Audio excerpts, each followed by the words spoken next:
Hi guys, welcome to Travel with Austin. I'm Austin. Today we are here at the Trans-Allegheny Lunatic Asylum in Weston, West Virginia.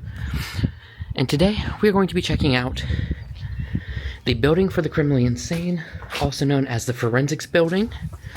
So, as the name would suggest, this is kind of where the people who were crazy and dangerous would be sent. So when we first walk in, we do have a little bathroom area. Kind of an area here where I don't know if this would be exactly for talking to inmates or for spying on the people who are talking to inmates. Because if you come around the other side, here is where you would have talked. You can see power on and off, talk, listen, lots of different controls, honestly. And then this is where the door would have looked out to, or the window, I should say. And in here is a little cage area. I assume this is where the guards would watch the patients / prisoners. I'm honestly not sure what they would have called them, because I believe they technically would have been classified as both. And if we actually go into this side, you can see, we have the glass here where you can talk in and out of. I imagine, again, this would have been like a guard area, and that's where their bathroom would have been.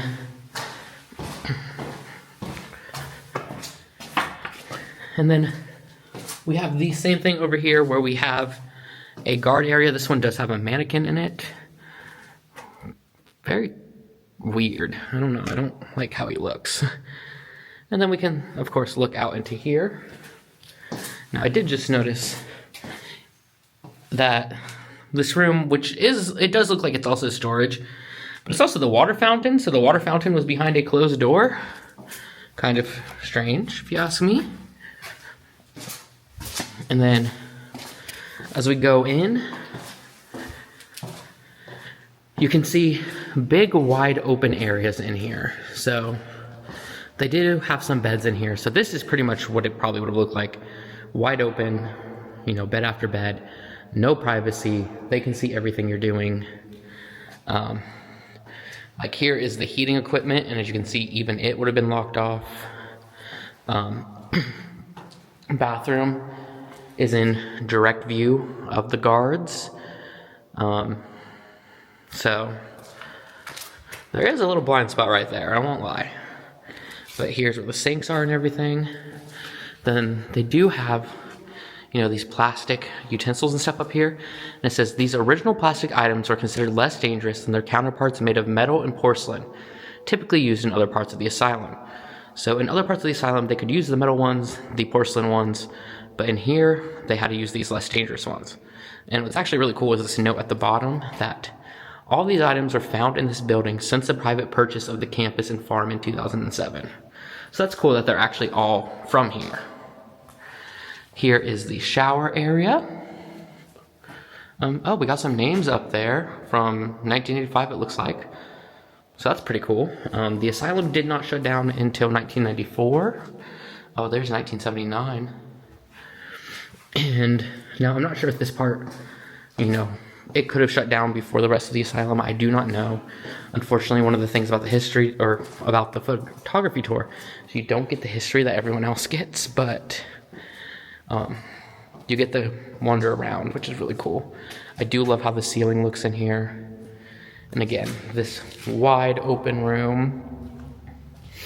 And once again, everything in full view of the guards.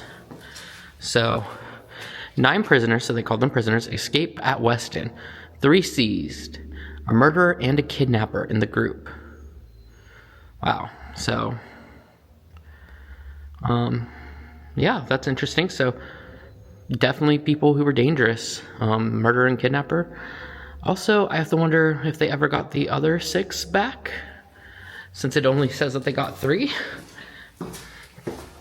Now, this building does not have stairs, but it does have a ramp to the 2nd story, We got some art of some people racing as we go up this ramp. And it has been years since I've been up here, but if I remember correctly, there's like single person cells up here. So, oh, so is this like a prison yard? Yeah. So this would be like their prison yard area. It's kind of small, but this whole building is kind of small overall. Also looks like there may be like an abandoned house up there. It's also part of the property, but it's not on our list, unfortunately. So that's cool, a little prison yard area for them. Nothing massive. Then we kind of have like our half-level split here. Not really sure what these rooms are.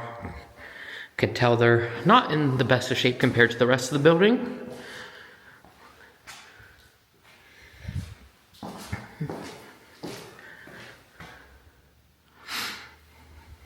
So, yeah.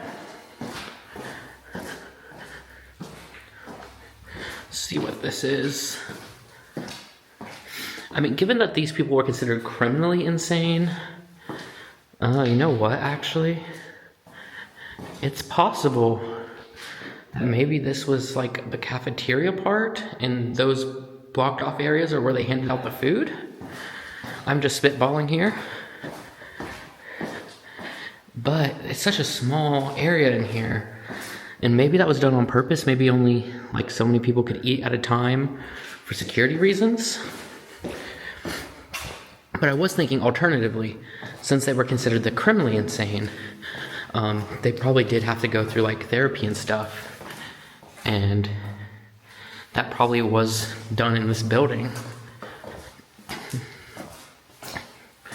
There's lots of nice art in here. I wonder if it was done by the prisoners. I know in a lot of places it usually is. It's all sports themed. So here is the second floor.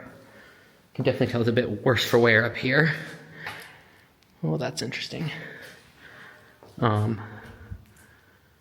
Yeah, 9 prisoners escape from hospital. Cops seek escapee from 5 prisons campus. I don't know. I'm just assuming since that's here that this would also be considered part of the 5 prisons campus, but I'm not sure. This one is a little bit different. Not as wide open as the other one. Now I did notice on one of the bathroom signs over here, it did indicate that it was a woman's bathroom. You can see there. So maybe that is why this area was given a bit more privacy, because it was for women. You can also see the cage here is completely different for the guards. There's the guards' toilet, I assume. And then here are the cells I was talking about that were like the solitary / seclusion cells. You can actually see most of them don't have their doors anymore. And actually, Weston inmates escape. Use guards as hostage. 3 attendants locked in seclusion quarters. So wow. So yeah. Some inmates escaped, and they did it by locking most of their attendants in these seclusion cells, and then used one as a hostage. So yeah, it definitely was, you know, dangerous people. So let's see here. Here's a death certificate for a Eugene Morgan, Lewis County. Yeah.